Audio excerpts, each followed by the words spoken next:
Hello बच्चों, नमस्कार। मैं अजीम खान, मोशन मंच पर आपका स्वागत है बच्चों। तो बेटे आज अपन प्रतिरक्षा तंत्र का भाग 2 पढ़ने वाले हैं और इसमें अपन अध्ययन करेंगे यानी प्रतिरक्षा की एंटीबॉडी का। तो बच्चों अपन जो टॉपिक चल रहा है इसके बारे में आपको नॉलेज होना चाहिए। तो ये टॉपिक है प्रतिरक्षा। तो बताइएगा प्रीवियस लेक्चर में अपन ने किया क्या था। तो प्रीवियस लेक्चर में बेटे अपन ने इसका इंट्रोडक्शन लिया था और नंबर 2 लिया था प्रतिरक्षा से संबंधित मटेरियल। तो बेटे इसका इंट्रोडक्शन में क्या क्या आपको याद हुआ। सबसे पहला क्वेश्चन तो आपको याद करना है कि प्रतिरक्षा क्या है। तो प्रतिरक्षा क्या है बेटे कि शरीर में मौजूद ऐसी क्षमता जो हमें विभिन्न रोगों से बचाती है, उसे अपन क्या कहेंगे, प्रतिरक्षा। क्लियर हो गया। एक विज्ञान है बेटे प्रतिरक्षा विज्ञान, जिसको इम्यूनोलॉजी कहते हैं।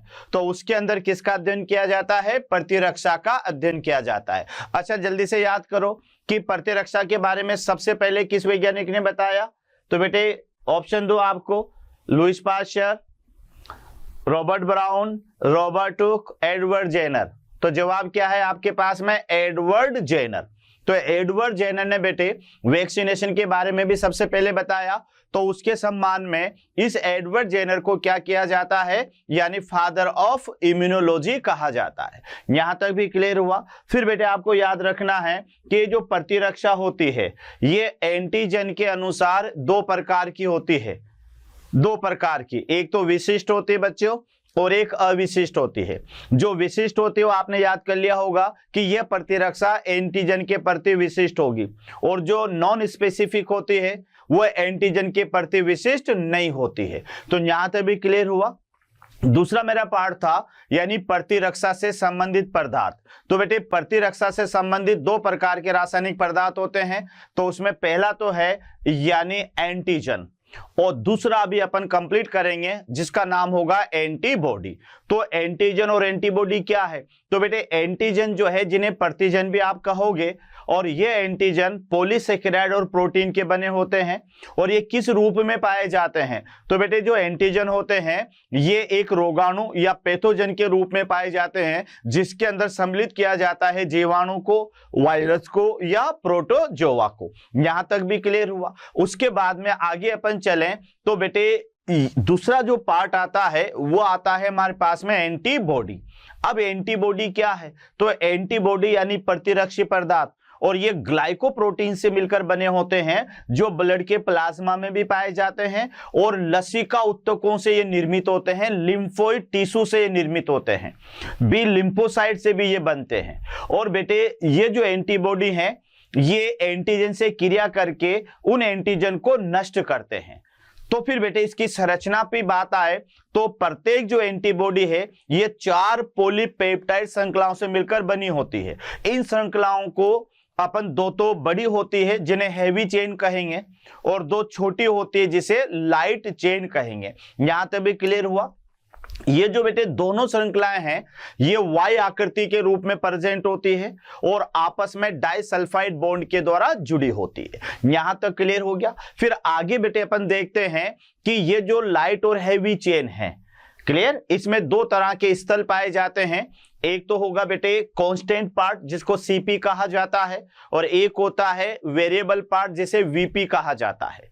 जो सीपी पार्ट है वो अपरिवर्तनशील होता है इसका, और जो वीपी होता है वो परिवर्तनशील होता है। और इस भाग पर विशेष स्थल पाए जाते हैं बेटे जिन्हें अपन पैराटोप कहेंगे, और यही पैराटोप एंटीजन के एपिटोप से क्रिया करते हैं, और एपिटोप से क्रिया करके और फिर बेटे वहां पर बनाते हैं एंटीजन एंटीबॉडी रिएक्शन। तो ये पैराटोप और एपिटोप जिस जगह पर मिलते हैं उसे एंटीजन बाइंडिंग साइट भी अपन वहां पर कहेंगे।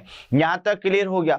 उसके बाद में बेटे यहां अपन देखते हैं कि एंटीबॉडी के प्रकार। तो याद रखना मैं आपको यहां पर ये ध्यान रखना बेटे, यानी 5 प्रकार की एंटीबॉडी बताऊंगा, है ना, जिसको दिमाग के रूप में अपन याद करेंगे, यानी delta immunoglobulin, epsilon immunoglobulin, mu immunoglobulin, alpha immunoglobulin और गामा इम्यूनोग्लोबुलिन। तो आइए बेटे अपन देखते हैं। ये तो थी अपने पास में एंटीबॉडी की संरचना। अब अपने इस नेक्स्ट लेक्चर में अपन पढ़ेंगे तो वो पढ़ेंगे बेटे यानी एंटीबॉडी के प्रकार। अगला जो टाइप आता है ये टाइप रहेगा बेटे हमारे पास में एंटीबॉडी के प्रकार। तो एंटीबॉडी के प्रकार में यानी टाइप ऑफ एंटीबॉडी यानी प्रतिरक्षी के प्रकार, प्रतिरक्षा नहीं होगी बेटे, प्रतिरक्षी के प्रकार। उसमें सबसे पहली है हमारे पास में यानी इसको कहेंगे बेटे आईजीडी, आईजीडी यानी इसको कहेंगे डेल्टा इम्यूनोग्लोबुलिन। तो ये ध्यान रखना बेटे, यानी ये कैसे याद करेंगे आप, याद करना यानी DEMAG multiply by IG, multiply by IG। तो ये 5 प्रकार की एंटीबॉडी आपके सामने आ जाएगी। यानी बेटे पहले तो होगी IG, तो यहां पर रहेगा इसे, इसको इम्यूनोग्लोबुलिन कहते हैं बेटे। तो IgD ये पहले नंबर की होगी, फिर यहां पर IgE ये दूसरे नंबर की होगी, फिर बेटे यहां पर IgM ये तीसरे नंबर की होगी, फिर IgA ये चौथे नंबर की होगी, और IG और G ये 5वें नंबर की एंटीबॉडी होगी। तो पहले एंटीबॉडी तो बेटे नंबर 1 ये होगी, नंबर 2 ये, नंबर 3 ये, नंबर 4 और ये नंबर 5। तो याद रख लें IG का माने क्या है, यानी दिमाग से दिमाग याद कर लेना बेटे, दिमाग DEMAG। तो दिमाग को IG से मल्टीप्लाई कर लेना। तो पहले नंबर की है IgD यानी डेल्टा इम्यूनोग्लोबुलिन हो गया। दूसरे नंबर पर E है बेटे, तो IgE यानी एप्सिलॉन इम्यूनोग्लोबुलिन हो गया। तीसरे नंबर पर IgA यानी जो है IgM, तो बेटे म्यू इम्यूनोग्लोबुलिन हो गया। चौथे नंबर पर है A, तो IgA यानी अल्फा इम्यूनोग्लोबुलिन, और चौथे 5वें नंबर पर है G, तो IgG यानी गामा इम्यूनोग्लोबुलिन। तो बेटे आपको याद रखना है कि ये दिमाग से आपको 5 प्रकार की एंटीबॉडी याद हो जाएगी। ये नंबर 1 रहेगी, ये नंबर 2 रहेगी, ये नंबर 3 रहेगी, ये नंबर 4 रहेगी और ये नंबर 5 रहेगी। तो बेटे दिमाग से याद कर लेना, दिमाग, तो दिमाग इंटू IG है ना, यानी IG को दिमाग से मल्टीप्लाई कर दो तो 5 प्रकार की एंटीबॉडी आपके सामने आएगी। और वो एंटीबॉडी के बेटे यहां पर अपन देखेंगे कि पहले तो इसकी परसेंटेज क्वांटिटी क्या रहेगी, फिर उसकी उपस्थिति क्या रहेगी, और उपस्थिति के बाद में बेटे इनका फंक्शन यानी कार्य क्या रहेगा। तो ये थोड़ा सा ध्यान से समझना है, कई बार बेटे यहां से क्वेश्चन आ जाते हैं। लेकिन फर्स्ट ऑफ ऑल आपको याद रखना है कि एंटीबॉडी को कैसे याद करोगे, दिमाग DEMAG। तो बेटे दिमाग, तो ये 5 प्रकार की एंटीबॉडी आ जाएगी। और एंटीबॉडी को सामान्यतः आप IG कहते हैं, जिसे इम्यूनोग्लोबुलिन कहा जाता है। तो आप देखिएगा कि पहले नंबर पर है डेल्टा इम्यूनोग्लोबुलिन। बेटे ये पूरी एंटीबॉडी का मात्र 1 से 3% होती है। तो परसेंटेज क्वांटिटी आपको याद हो जाएगी कि ये 1 से 3%। लेकिन अब देखना यह है कि बेटे ये पाई कहां जाती है, ये हमारी बॉडी में कहां पर बनती है। तो फिर याद रखना लिम्फोटिक सेल्स की सतह पर यह पाई जाती है, यानी लिम्फोटिक कोशिकाएं। यानी बेटे ऐसी कोशिकाएं जो लसिका उत्तक में पाई जाती है, उन कोशिकाओं को कहा जाता है लसिका उत्तक सेल या लसिका कोशिकाएं। तो ये जो डेल्टा इम्यूनोग्लोबुलिन है, डी का माने क्या बनेगा बेटे, डेल्टा। तो ये लसिका उत्तकों की जो कोशिकाएं हैं उनकी सतह पर पाई जाती है। इनका जो आणविक भार होता है बेटे, मॉलिक्यूलर वेट, ये 1,85,000 डाल्टन रहेगा। डी का मतलब क्या होता है बेटे, तो डी का मतलब होता है डाल्टन। डी का मतलब याद कर लेना डाल्टन। तो ये तो याद हो तो कर लेना बेटे। तो इसका है 1,85,000 डाल्टन।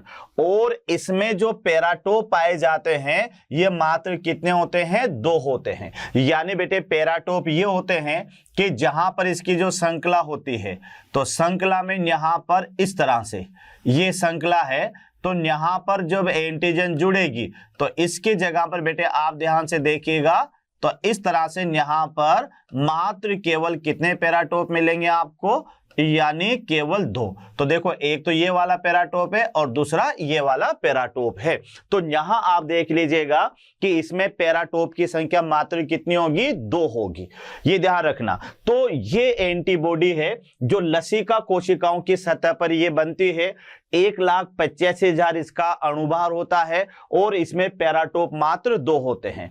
अब इसका फंक्शन क्या है? तो इसका फंक्शन है बेटे बी लिम्फोसाइट को सक्रिय करती है। किसके लिए सक्रिय करती है? तो याद रखना इसका काम है एंटीबॉडी निर्माण के लिए, यानी इसको जो ये सक्रिय करती है बेटे, क्योंकि आगे चलकर ये यहां पर, ये ध्यान रखना, आगे चलकर बेटे यहां पर ये प्रतिरक्षा उत्पन्न होगी तो ये बी लिम्फोसाइट को सक्रिय करेगी, क्योंकि पाई कहां जाती है? तो ये पाई जाती है लिम्फोसाइट की सतह पर। तो बेटे यहां हमारे पास में पहले नंबर की एंटीबॉडी है जिसको आप याद करेंगे डी से, है ना, यानी डी का माने क्या है? Delta immunoglobulin. तो ये तो डी की फुल फॉर्म हो गई। फिर इसकी उपस्थिति क्या याद रहेगी? तो याद रखना लिम्फोसाइट कोशिकाओं की सतह। ये जो लसिका उत्तक होते हैं ना हमारी बॉडी के अंदर, लिम्फोइड टिश्यू होते हैं, तो वहां पर बेटे लसिका कोशिकाएं पाई जाती है। तो ये जो एंटीबॉडी होती है ये लसिका कोशिकाओं की सरफेस पर आपको देखने को मिलेगी। उसके बाद में बेटे आपको याद रखना है कि ये जो एंटीबॉडी है ये बी लिम्फोसाइट को सक्रिय करने का कार्य करती है। तो पहले एंटीबॉडी तो क्लियर होगी हमारे पास में डेल्टा।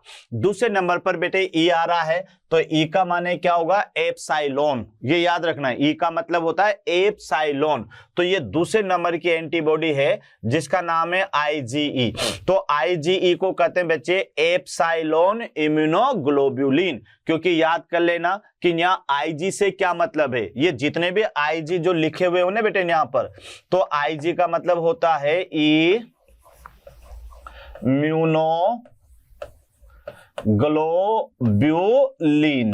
ये याद रखना, यानी आईजी का मतलब है इम्यूनोग्लोबुलिन।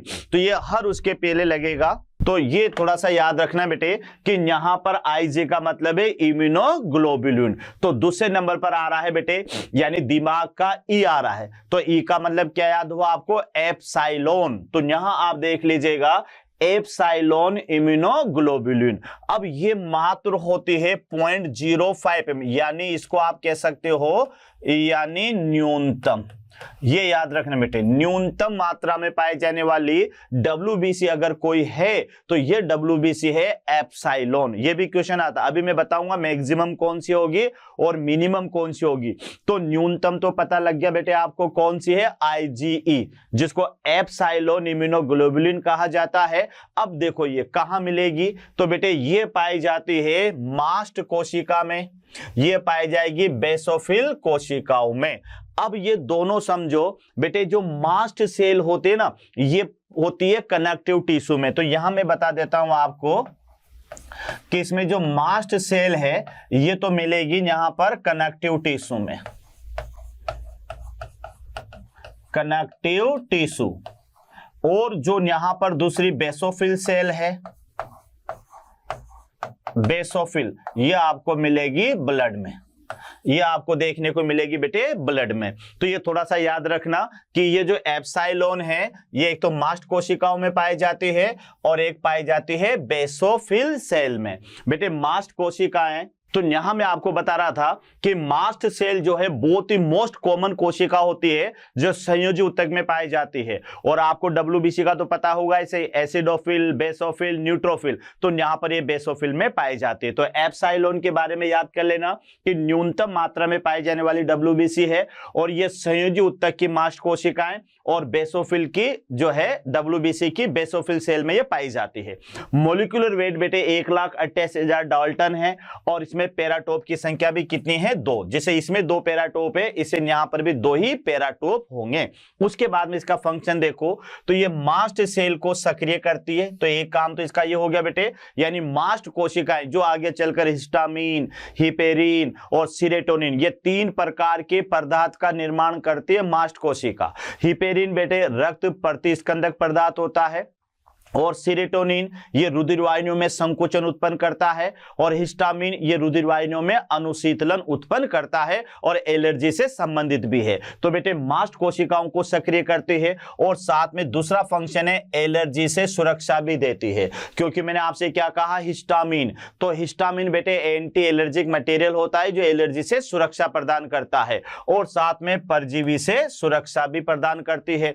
क्योंकि बेटे यहां पर जो मास्ट सेल है, मास्ट सेल में आगे कुछ कोशिकाएं भी होती है, यानी लिम्फोसाइट वगैरह है, बेसोफिल सेल है, तो ये परजीवी से सुरक्षा भी प्रदान करती है। तो 3 फंक्शन इसके हैं, एक तो मास्ट कोशिकाओं को सक्रिय करना जो संयुजतक में पाई जाती है, दूसरा एलर्जी से सुरक्षा, यानी अति संवेदनशीलता अगर बॉडी में आ जाती है तो उस घटना को अपन एलर्जी कहते हैं, तो उससे ये सुरक्षा प्रदान करती है। और तीसरा बेटे कई सारे अगर वायरस वगैरह बॉडी में आ जाता है, कोई परजीवी बॉडी में आ जाता है, तो उससे भी ये सुरक्षा प्रदान करती है। तो ये तो था अपन पास में नंबर 2। नंबर 3 है बेटे IgM, यानी तीसरे नंबर की अपन आएंगे तो एम का माने होता है बेटे म्यू, तो अपने दिमाग के रूप में जमा रखा है इसे, तो पहले तो डी आया है, फिर ई आया है, फिर एम आया है, तो एम का माने होता है बेटे म्यू। अब इसका फुल फॉर्म है म्यू इम्यूनोग्लोबुलिन, और ये इसकी क्वांटिटी है, यानी 5 से 10% के रूप में ये पाई जाती है, 5 से 10%। तो ये ध्यान रखना बेटे, यानी पहले वाली तो 1 से 3% है, ये 0.05% है जो न्यूनतम है, और ये 5 से 10% है। अब देखो ये कहां मिलेगी, तो एक तो ये मिलेगी बेटे ब्लड प्लाज्मा में, यानी अगर आप ध्यान से देखो तो हमारे रक्त के 2 भाग होते बेटे, एक तो तरल भाग होता है जिसे प्लाज्मा कहते हैं, और दूसरा सॉलिड भाग होता है जिसे रुधिर कणिकाएं कहते हैं। तो ये जो यहाँ पर म्यू इम्यूनोग्लोबुलिन है, ये रक्त प्लाज्मा में पाई जाती है या रक्त के तरल भाग में पाई जाती है। यहाँ पर थोड़ा सा याद रखना, ये ओल्डेस्ट है, यानी सबसे पहले बनती है, ध्यान रखना बहुत इंपॉर्टेंट है, सबसे पहले बनती है, और फिर लिखा हो बेटे and first generate antibody during the infection, यानी बेटे संक्रमण के दौरान प्रथम उत्पन्न होने वाली एंटीबॉडी। यहां लिख देता हूं बेटे मैं, यानी संक्रमण के समय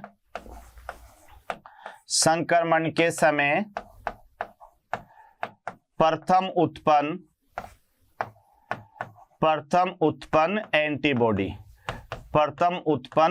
एंटीबॉडी, तो ये थोड़ा सा याद रखना, यानी first generate antibody during the infection. बेटे इसका हिंदी मैंने यहां लिख दिया कि संक्रमण के समय प्रथम उत्पन्न होने वाली एंटीबॉडी है। तो ये क्वेश्चन भी बन सकता है, ये क्वेश्चन बन सकता है बेटे कि सबसे पुरानी, क्योंकि जो सबसे पहले बनेगी वो सबसे पुरानी होगी, याद रखना। तो बेटे ये एंटीबॉडी जैसे संक्रमण होता है किसी भी रोगाणु से, तो बेटे रोगाणु से संक्रमण होते ही हमारे ब्लड में सबसे पहले बनने वाली जो एंटीबॉडी है वो म्यू इम्यूनोग्लोबुलिन है, और सबसे पहले बनती है, इसी कारण से बेटे इसको सबसे पुरानी एंटीबॉडी भी इसको कहा जाता है, यानी सबसे पहले बनती है तो फिर ये सबसे पुरानी भी होती है। तो ये थोड़ा सा आपको याद रखना है बेटे कि सबसे पहले बनने वाली है और साथ में सबसे पुरानी एंटीबॉडी है, और साथ में इसका मॉलिक्यूलर वेट 9,60,000 होता है बेटे, और साथ में इसका पैराटोप की संख्या कितनी होती है, 10 होती है। तो ये 2-3 पॉइंट आपको सबसे इंपॉर्टेंट याद करना है कि बेटे म्यू इम्यूनोग्लोबुलिन जो उत्पन्न कहां पर है, ब्लड प्लाज्मा में ये प्रेजेंट है। अब इसकी क्या क्या विशेषता है कि जैसे संक्रमण होता है तो संक्रमण के समय सबसे पहले उत्पन्न जो एंटीबॉडी होगी, तो ये एंटीबॉडी बेटे ये म्यू एंटीबॉडी होगी। अब सबसे पहले उत्पन्न होगी तो फिर याद रखना बेटे, सबसे पहले उत्पन्न होगी तो सबसे पुरानी भी होगी, इतना याद रखना। तो सबसे पुरानी और संक्रमण के दौरान सबसे पहले उत्पन्न होने वाली एंटीबॉडी है। और इसकी एक और विशेषता क्या है कि बेटे इसमें जो नंबर ऑफ पैराटोप होते हैं ना, इस तरह से, यहां तो मैंने 2 बनाए जहां पर एंटीजन जुड़ता है, तो बेटे पैराटोप तो एंटीबॉडी से संबंधित होते हैं और एपीटोप एंटीजन से संबंधित होते हैं। तो इसमें जो नंबर ऑफ पैराटोप होंगे ना वो 10 होंगे बेटे, यानी 2-3 भी नहीं होंगे, पूरे 10 होंगे, यानी सबसे ज्यादा पैराटोप रखने वाली एंटीबॉडी है। तो यहां पर नंबर ऑफ पैराटोप कितने बेटे, 10, और 10 को मैंने क्या लिख दिया, मैक्स। मैक्स का माने ये अधिकतम होंगे। यहां तक क्लियर। अब इसके फंक्शन देखो, तो सबसे पहले तो ये प्रथम सुरक्षा पंक्ति का निर्माण करती है, प्रथम सुरक्षा पंक्ति, यानी बेटे मैंने आपसे क्या कहा कि जैसे ही संक्रमण होता है तो संक्रमण के समय सबसे पहले एंटीबॉडी जो बनती है या जहां पर हमें सुरक्षा देती है वो यही है, तो ये हमारे शरीर की क्या बनाएगी, प्रथम सुरक्षा पंक्ति भी बनाती है, इतना आपको याद रखना है। दूसरा, सुरक्षा के समय यह सबसे पहले यानी सर्वप्रथम उत्पन्न होती है, सुरक्षा के समय सर्वप्रथम उत्पन्न होती है। तो ये थोड़ा सा आपको याद रखना है बेटे, प्रथम सुरक्षा पंक्ति का निर्माण भी करती है और साथ में सुरक्षा के समय या फिर संक्रमण के समय, यानी सुरक्षा ले लो या संक्रमण के समय बेटे ये सबसे पहले उत्पन्न होती है। तो ये आपको याद रखना है, ये एंटीबॉडी हमारे पास में IgM। तो बेटे अभी तक अपन 3 प्रकार के एंटीबॉडी को पढ़ चुके हैं। तो याद रखना, पहले डेल्टा है, फिर एप्सिलॉन है और फिर म्यू है। बेटे जो डेल्टा है वो लिम्फोसाइट सेल की सतह पर पाई जाती है, एप्सिलॉन है ये मास्ट और बेसोफिल में पाई जाती है, और जो म्यू है ये ब्लड प्लाज्मा में पाई जाती है। लेकिन बेटे ये जो एप्सिलॉन है ये न्यूनतम होती है, याद रखना, और एलर्जी से हमें सुरक्षा देती है। और जो म्यू है ये बेटे ब्लड प्लाज्मा में मिलती है, सबसे पुरानी है और संक्रमण के समय सबसे पहले उत्पन्न होती है। उसके बाद में आगे बढ़े अपन बेटे, तो अगली जो एंटीबॉडी आएगी हमारे पास में चौथे नंबर की, वो होगी IgA। और ये तो याद रख लेना बेटे, यानी यहां पर DEMAG, और इसको मल्टीप्लाई करते हैं अपन किससे, यानी IG से। मल्टीप्लाई इसको करते हैं IG से। तो ये तो पहले नंबर की है, ये दूसरे नंबर की है, ये थर्ड, ये 4 और ये 5th। तो बेटे ये तो अपन वहां पर पढ़ चुके हैं। अब चौथे नंबर पे पर आए अपन, तो वह है IgA। ए का माने बेटे अल्फा इम्यूनोग्लोबुलिन, अल्फा इम्यूनोग्लोबुलिन, और इसकी क्वांटिटी आपको याद रखना है। तो ये क्वांटिटी मात्र कितनी है, 10%। 5 से 10 वो होती, तो इसकी क्वांटिटी है 10%। अब देखो बेटे ये कहां मिलेगी आपको, तो सबसे पहले मिलेगी कोलोस्ट्रम मिल्क में। कोलोस्ट्रम मिल्क में ये बेटे पीला गाढ़ा दूध होता है, ध्यान रखना, पीला गाढ़ा प्रथम दूध, प्रथम दूध। यानी बेटे ये मैंने प्रथम क्यों लिखा, ध्यान रखना, पीला गाढ़ा प्रथम दूध, यानी जब शिशु जन्म होता है तो शिशु जन्म के 1 या 2 दिन तक बेटे पीले रंग का और गाढ़े रंग का दूध स्त्रावण किया जाता है माता के द्वारा, या जो भी शिशु जन्म होता है जिसके द्वारा, तो उस दूध को कहा जाता है कोलोस्ट्रम, कोलोस्ट्रम मिल्क। तो ये एक तो पीला और गाढ़ा, तो बेटे कोलोस्ट्रम दूध में पाई जाती है IgA, IgA। तो ये थोड़ा सा याद रखना। दूसरा अलावा बेटे ये आंसू में पाई जाती है और सैलावा में। तो बहुत ही इंपॉर्टेंट है बेटे, ये अधिकतर क्वेश्चन आता है कि ये कहां कहां पर मिलती है। तो कोलोस्ट्रम दूध में पाई जाती है, हमारे आंसू में पाई जाती है और हमारे सलाइवा में पाई जाती है। सलाइवा यानी लार, तो लार में पाई जाने वाली एंटीबॉडी भी याद कर लेना बेटे। तो एक तो ये कहां कहां 3 जगह पर है, तो एक तो ये कोलोस्ट्रम में पाई जाती है, आंसू में पाई जाती है, सलाइवा यानी लार में पाई जाती है, और वेजाइनल सेक्रेशन में भी पाई जाती है बेटे, यानी योनि स्त्रावण में भी ये पाई जाती है, योनि स्त्रावण, वेजाइनल सेक्रेशन, तो वहां पर भी ये पाई जाती है। तो बेटे बहुत ही इंपॉर्टेंट है, अधिकतर इसकी अक्रेंस पर क्वेश्चन आ जाएगा।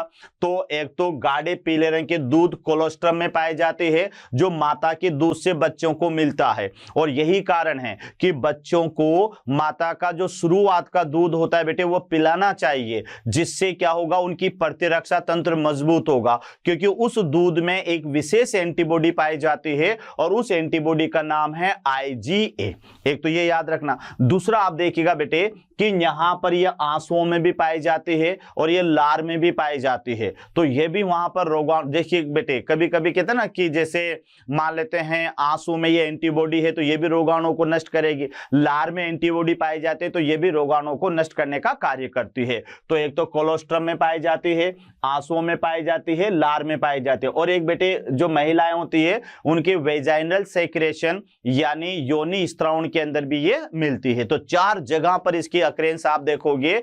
एक तो कहां देखोगे बच्चों, तो एक तो बेटे ये पाई जाती है यानी दूध में, लेकिन दूध कौन सा, कोलोस्ट्रम, ये आंसुओं में पाई जाती है, ये लार में पाई जाती है, और छोटी ये वेजाइनल या योनि स्त्रावण में पाई जाती है। तो ये 4 बहुत ही इंपॉर्टेंट बेटे, अधिकतर क्वेश्चन यहां से आता है कि गाढ़े पीले रंग के दूध कोलोस्ट्रम में या सेलाइवा में यानी लार में या आंसुओं में पाई जाने वाली एंटीबॉडी का नाम बताओ। तो इस एंटीबॉडी का नाम आप याद रखना IgA यानी अल्फा इम्यूनोग्लोबुलिन। इसका आणविक भार बेटे 1,70,000 होता है, और इसमें पैराटोप की संख्या कितनी होती है, 4 होती है। यानी पैराटोप वैसे होंगे बेटे कि यहां पर जैसे इस तरह से